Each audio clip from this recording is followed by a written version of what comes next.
I've been in politics for so many years and I knew what I was doing. So getting 37.4% that people are congratulating me, I don't simply get it. I don't think it's a good performance. I think I was going to do better than that, or I should have done better than that. So I don't compensate myself with 37.5. No, it's too small. I know what I'm capable of doing, and my joy is business. To wake up in the morning, go to my work premises and see the number of people that are working, and I say to myself, wow, a poor soul in Agyapong from Dompim who was hawking on the street now has this number of workers. I become so happy. So it's not only politics. Sometimes politics matters, because if you make a mistake and be complacent that, oh, my business is doing well and therefore I don't care who becomes the president, then you are making a because a president can make one policy and it will affect your business and collapse your business. So it is always important to make sure that we have right leaders in this country.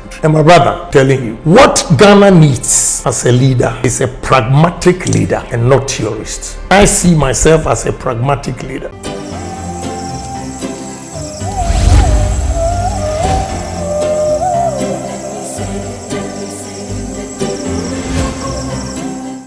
Well, it did shock me because I was expecting to get more than what I got. Yes.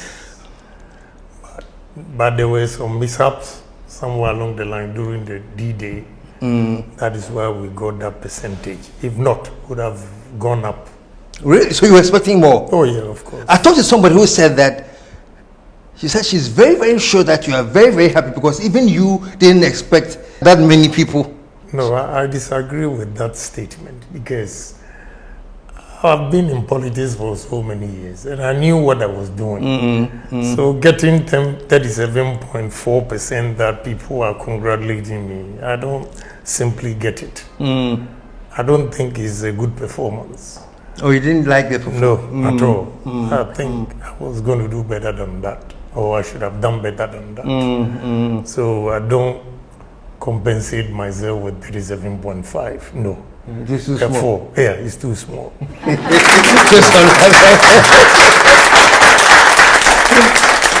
Well, be that as it may, you know, people still talk to you that you made a very, very good showing.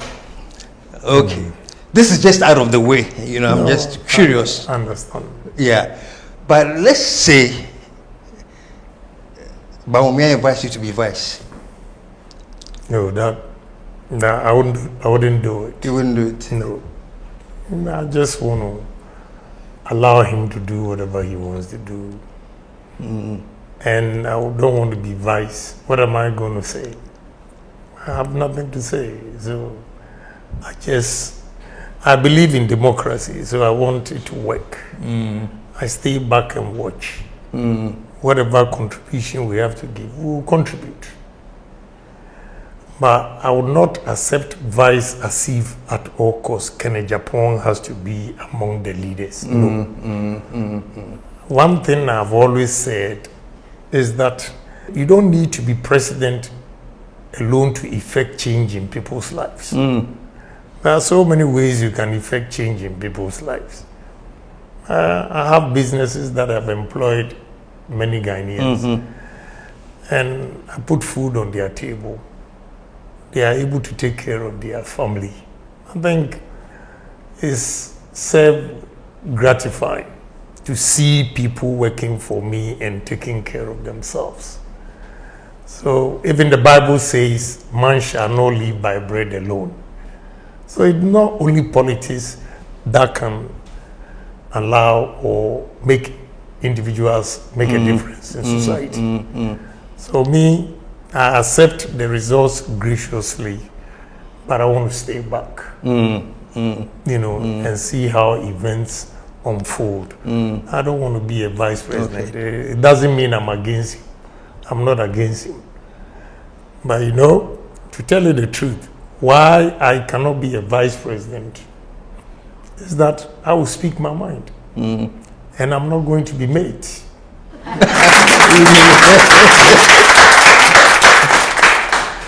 And in Ghana here, if you speak your mind, they will succeed branding you as the bad vice president. So I stay quietly. Because I have certain principles that I will not compromise. And that will seem like I'm being rude to the president. Because I believe in Ghana. Anything that will go wrong, you must say if I'm a vice president, I will say it. And that they would think you are undermining him. So I just avoid everything, stay back and watch. Whatever contribution we can also give as party members, I will do my best. What if he says, no, Kennedy, you come on and be my vice, speak your mind. I don't come as a mate, come as a co-driver. What if that offer is made? you know, I have political experience, and especially what happened during the primaries. I don't trust anybody. I don't trust anybody.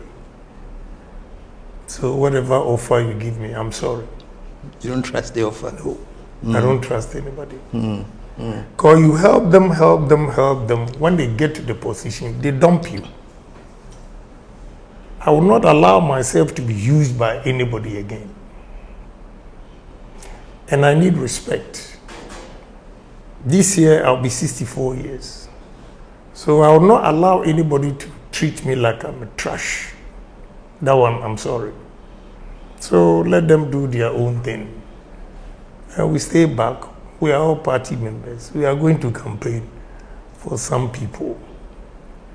So, look, my brother, if you know what business can bring to you, you will not be fighting to be vice president or president or minister or what. You know, I contested this election because I wanted to make a difference in society. In the sense that I've been in parliament, this is the 24th year. I've been in politics before that. And I have seen the problems we are facing as a nation. And I think we need to address those issues. So I thought, look, staying back and criticizing will not be enough. If you are the driver himself, you can share your vision and you can implement it. And sitting back and talking. That is why I decided to come in. But if that's not what Ghanaians want, I believe in democracy. And therefore, some are saying go independent. No, I'm not going to go independent. Because going into that contest, I knew and I said myself that it's 50-50. You can win, you can lose. So if you lose, why would you say that I'm going independent? No, I would not do that to my party. Just that I've learned some lessons that I'm sorry to tell you the truth. I don't trust anybody. You can be anybody. If my will, I don't want to do it. You can't convince me. With the experience I got from this election, no way. So is this generally you don't trust people, or you don't trust politicians, or just generally you have no trust for anyone at all, period? I would say politicians. Because you can help somebody to get a position. And when he gets the position, he forgets how he started. And to protect his position, he goes against you. And that is what I learned from her. You see, some people say, oh, he's bitter. I'm not bitter. I have a lot of money to spend for myself.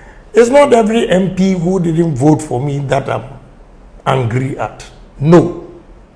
Everybody has a choice.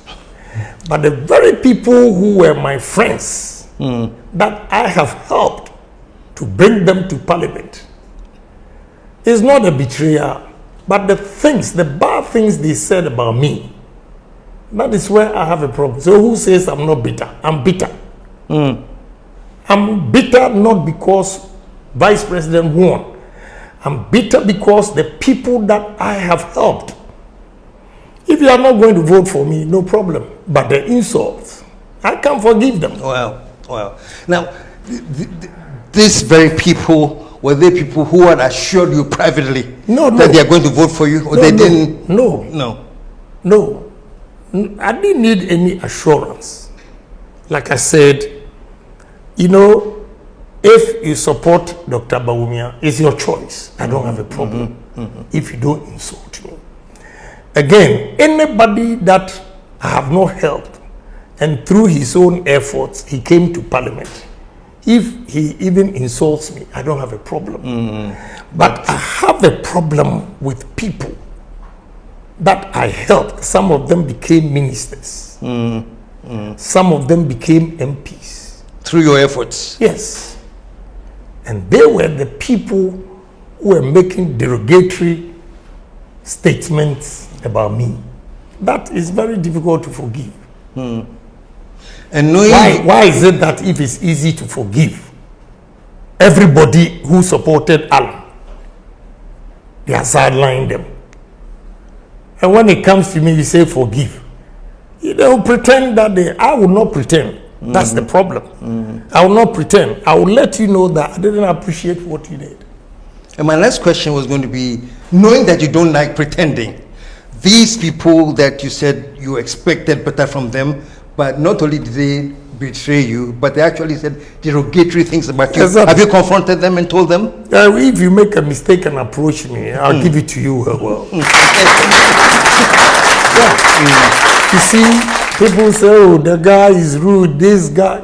You see, such people, the mere fact that they get the courage to come to you means at the back of your mind, you are stupid. You are stupid. And I will prove to you that I'm not. I'm not. They can say whatever they want to say. It's me. At the end of the day, it's Agyapong. If I die today, they will replace me. So I'll tell you my peace of mind so that you stay where you are. That's it. But I'm not peeved because I learned my lesson from 2008.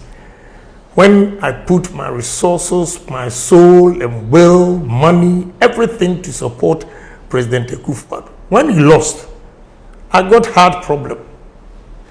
So my doctors, they counseled me. They didn't know I was a politician until they saw my heartbeat and all those things.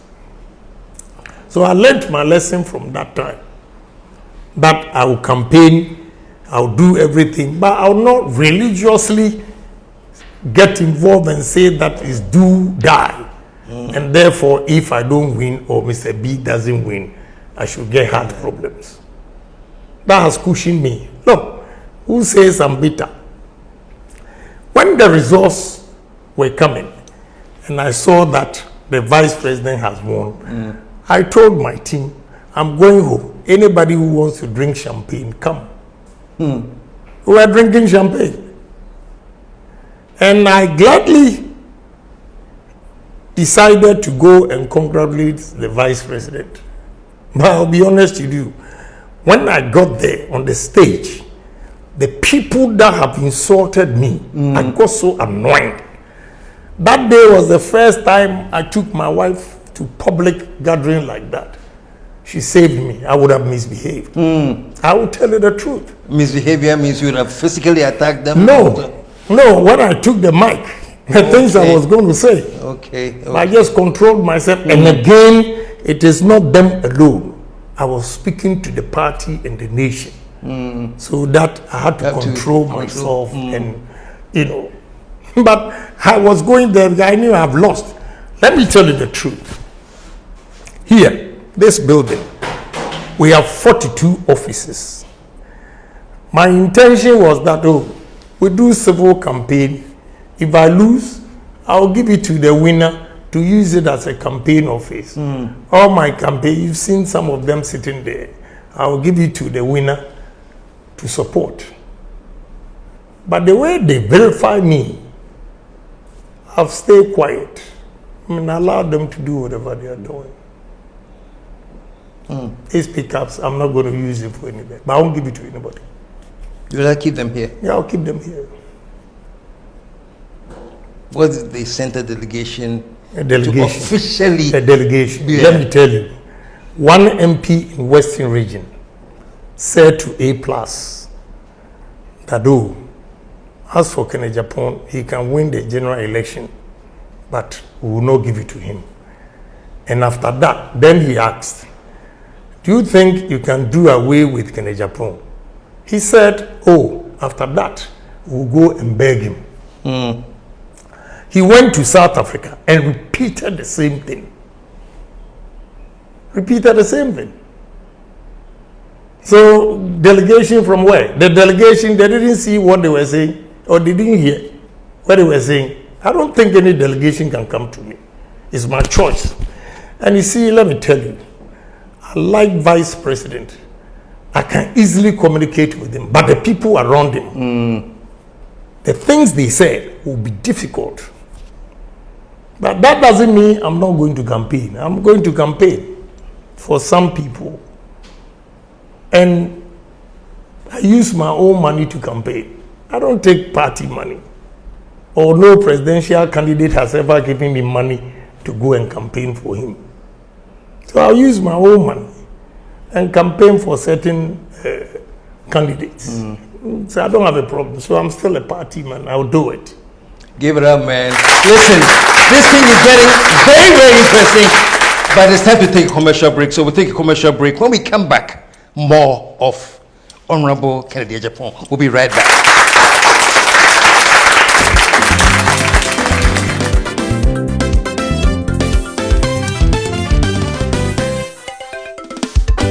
The KSM Show. Hi, folks. First of all, let me say a big, big, big thank you to all the loyal patrons of Cactus Creek. We really appreciate your patronage and thank you very, very, very much. Continue coming. And for those of you who have never been there, I wonder why.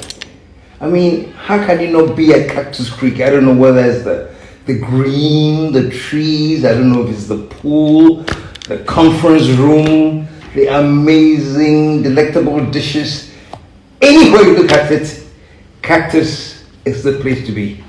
So take this number and call us, make a reservation, and come by and let us pamper you. The number is 055-039-5007. At Cactus, you are our priority. Cactus Creek. It is no longer Ghana's best kept secret. It's an open secret. So serene, so heavenly. And the meals? Just like home cooking. Cactus Creek. Your soul will thank you. You are always welcome home. Call or WhatsApp 055-039-5007.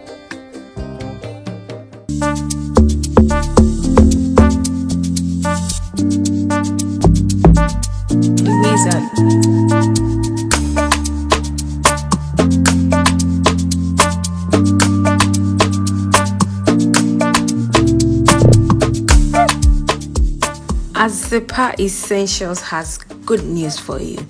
If you're in Takoradi and its environs, don't worry. You can pick up Azyapa Essentials jackets at Ruler Unisex Boutique in Anaji, Takoradi, Queen of Peace in Takofo Road. Call or WhatsApp 0544 548766.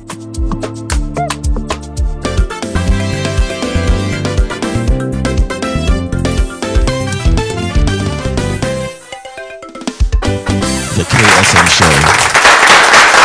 Thank you very much, and we are back. We're back with Honorable Kennedy Agyapong. And listening to you, Honorable, I can tell that you've been hurt. You know, I'm not saying you are peeved, maybe, but you have been hurt. It seems like the betrayal really did affect you. Is that the story? It has not affected me in any way. Okay. No. Just that when I see them, then I cast my mind back. Some of them, I just handpick them like this. And they are ministers. But no problem. They want to protect their positions. Because some of them, I understand them from the appointment that they made, he was just teasing them that, well, you betray your good friend to get a minister, so no problem. Some of them, they were ministers and they are still ministers.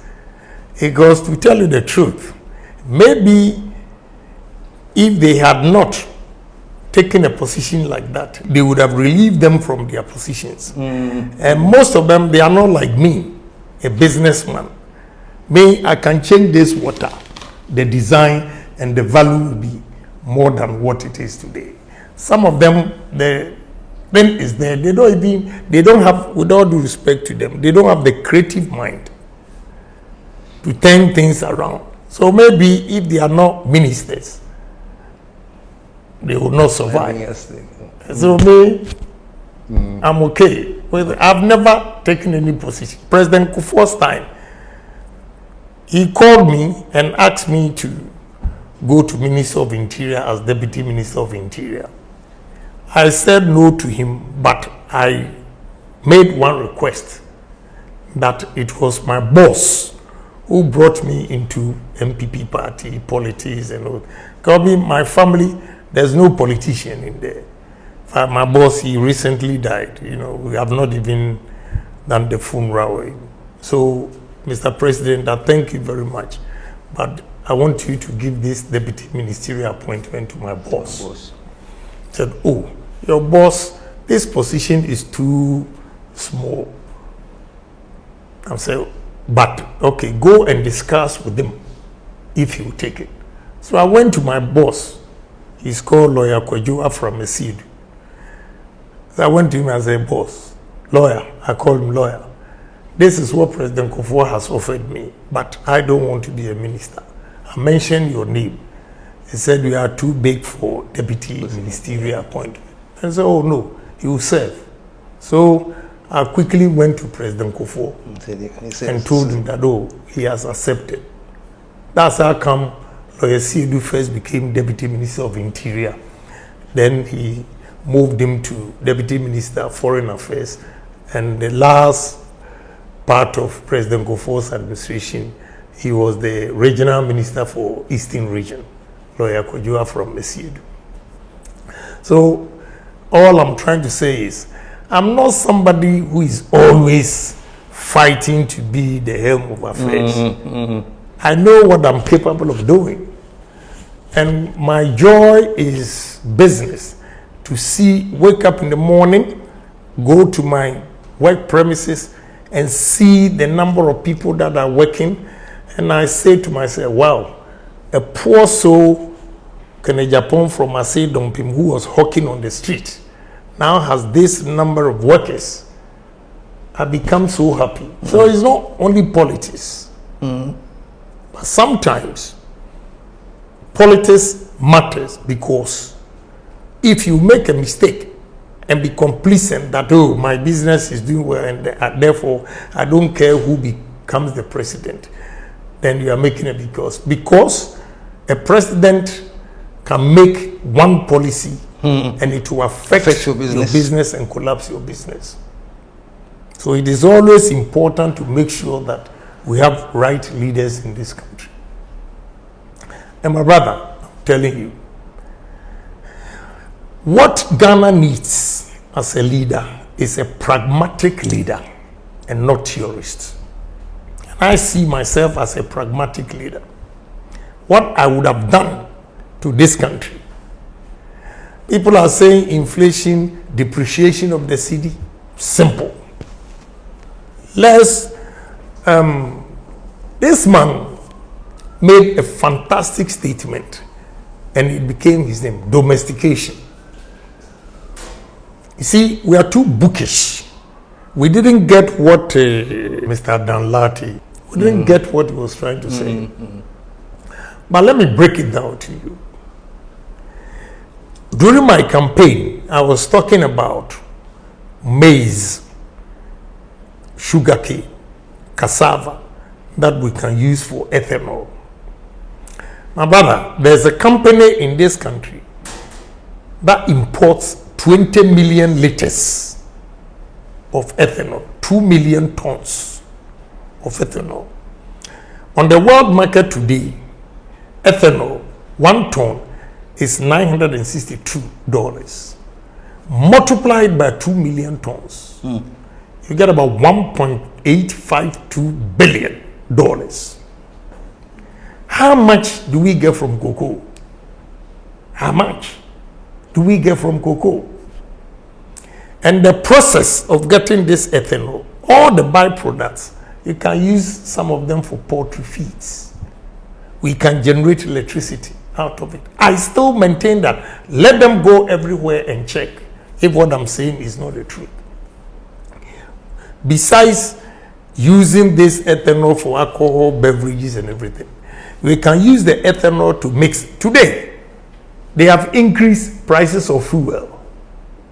Okay? Meanwhile, if we domesticate and say that we're going to have import substitution industries or companies, meaning we'll build ethanol factory, then we stop importation of ethanol. If you do 300,000 liters a day for 300 days in a year, you need 42,000 acres of maize farm. Now, if you do the calculation, the 300,000 liters is nowhere near what that company in this Ghana imports. So you need about 700,000 liters a day. Before 300 days, you can get 21 million. Now, brother, as a nation, very simple for us to do. What's the use of the common fund in this country? We could have used the common fund to have every assembly should have 1,000 acres of maize farm. We have 275 constituencies. Every constituency, 1,000 acres. You have 275,000 acres. If you strike it by 300,000 liters, which a day that you need 42,000. My brother, you can have about 6 of 300,000 liters a day ethanol factory. And 6 by 300 is 1.8. You know, so 18 million or whatever, you can now say that we are not going to import ethanol into this country. We are self-sufficient. We can use sugarcane. The largest producer of ethanol is America. They use maize. Second is Brazil. They use sugarcane. They mix it with the fuel price. The fuel. So the prices of fuel in Brazil is lower than oil. India is doing the same thing. You see, God has given everybody a gift. But how we handle it. The Arabs, because of the desert, that they are getting all these oils. We, without the desert, have arable lands, forests, everything that we can also do it, match the oil. But what are we doing? What are we doing? Cassava. We use cassava, starch, all pharmaceutical industries, paper industries, poultry. My brother, do you know what we can do in this country? Recently, a reputable man came to me. He said, Cotton Development Authority. He was talking to me. I just picked the phone and called my partners. When I called them on Thursday, they were there when I called. Friday, the report that they brought to me, I didn't even know about Tumu or the cotton that they have over there. So I called the guys to come. I handed over the paper and said, oh, I thank you. You know what? We're looking for money just for feasibility studies. We don't have it. But bam, my connection, I got it for that. I said, take it, go and study it, come back to me. I was talking to the speaker yesterday, and he confirmed that cotton, when he was in school, he was doing vacation employment in the cotton farms. ABA Fuseni also confirmed that he was doing a vacation employment at the cotton farms. What has happened to us? And in the report, the guy said, Burkina is doing very well in cotton production. Benin, now the president has taken charge himself, cotton production. Then he said, it means Ghana, you are not doing something right. To the Cotton Development Authority, I wasn't aware. They made me aware that they have over 1 million hectares, not acres, of farms suitable for cotton. And the last point they made was that we have a buyer to take off-taker agreement we can sign with you. A company in India will buy all these. My brother, if you put, look, soya beans, coconut, banana. Last 2 weeks, I was in London. I went to Waitrose and I bought banana, and it was produce of Ghana. I said, gee, then why don't we promote banana, growing banana here if the market is there? Yeah, I saw it. Then I saw a package about this height. Coconut juice from Sri Lanka, 2.75p at a pharmacy shop called Boots. So, look, there's so many things we can do in this country. And yeah, sorry. Not to cut you off. So, are you sort of like reflecting on how the extent to which we are not able to utilize resources that would have... Exactly. We are so dependent on foreigners for our survival. Yeah. It's a shame. Yeah. And on this note, because the first time I heard you talk about running for president, well, I don't know how long you've had that goal to run for president, but the first time I saw you on TV and you said you were so frustrated and talked about, I have to even run for presidency, was when the NPP decided to go to IMF. That's when the first time I heard you, in your reaction to that, you said, no, things have got to change and I'm going to be president. In other words, was this a part of the agenda that you're having, that we should be so independent that places like IMF and all that should all be cut off? Yes. You see, I didn't have intention of running or to become a president, although I agree that every politician aspires to the climax. But I later decided to contest because I realized, look, if there will be change and there will be youth employment, if we can improve on it, create job opportunities for the youth. Let me borrow the word domestication. Then latte, domestication. Then the champon. That's the way to go. Yesterday, I was talking to Honorable Ajimamenu, and he said he has a lot of rice, paddies. He can't get a buyer. I just pick a phone. Meanwhile, I have a friend called Jirasua who has built a nice rice mill and he doesn't have paddies. So I just called and connected them and said, speak to him and go and sell. Rice and sugar. We import over $1.4 billion in this country. And you see, I'm mentioning all these because if you want to stabilize our currency, this is the way we have to go. Because importing 1.4 billion puts a stress on our currency. And the dollar becomes more expensive because the demand is higher than the supply. And therefore, when demand is higher than supply, people tend to offer higher prices to get it. Then the moment the dollar goes up, our cedi depreciates, meaning you need more cedis to go and buy.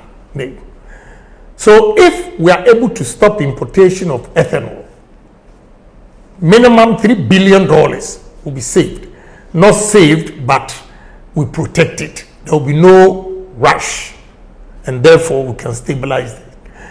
If we do say to sugarcane and sugar and rice, 1.4 billion, there will be no rush. That takes you to about $4.4 billion. Soya beans, yam. I have a technology whereby President Kufuor's time, Kwashiga, when he was a minister, my partner and myself, we went to Holland with yam for experiment. We can store yam for 8 months in this country. What do? All you need is a warehouse and just small machines even to process it into yam chips. You go to all these fast foods and they are promoting potato chips which they import. I think going to Vice President's region, I also saw that they produce a lot of potatoes. All we need is to have warehouses that we can store it for 8 months and have yam chips we can export. Nigeria, they have yam powder. Every African market you go, you see yam powder there. My brother, what are we doing? It is not English. I look at them and they are speaking English. All this English, their pocket is empty.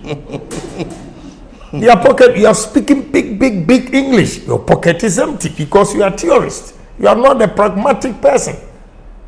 The things are there clearly that this is the way to go.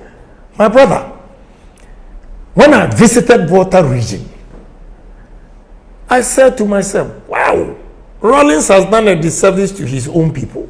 With these lands, what he could have done, the industries we could have created in Volta region. I went to the north, saw these vast lands, and the people are poor. How? What is wrong with us as human beings? I said to myself, look, what South Africans have done, we Ghanaians can do it too. What any country, India, with all the biggest population, the largest, they have about 1.5 billion, they're beating China. And still, they are able to produce rice and export it to Ghana. How? Why can't we do it? So, all I'm saying is, now we talk of cocoa, it's a shame that even the local industries that are producing cocoa import cocoa. We should be able to talk about it.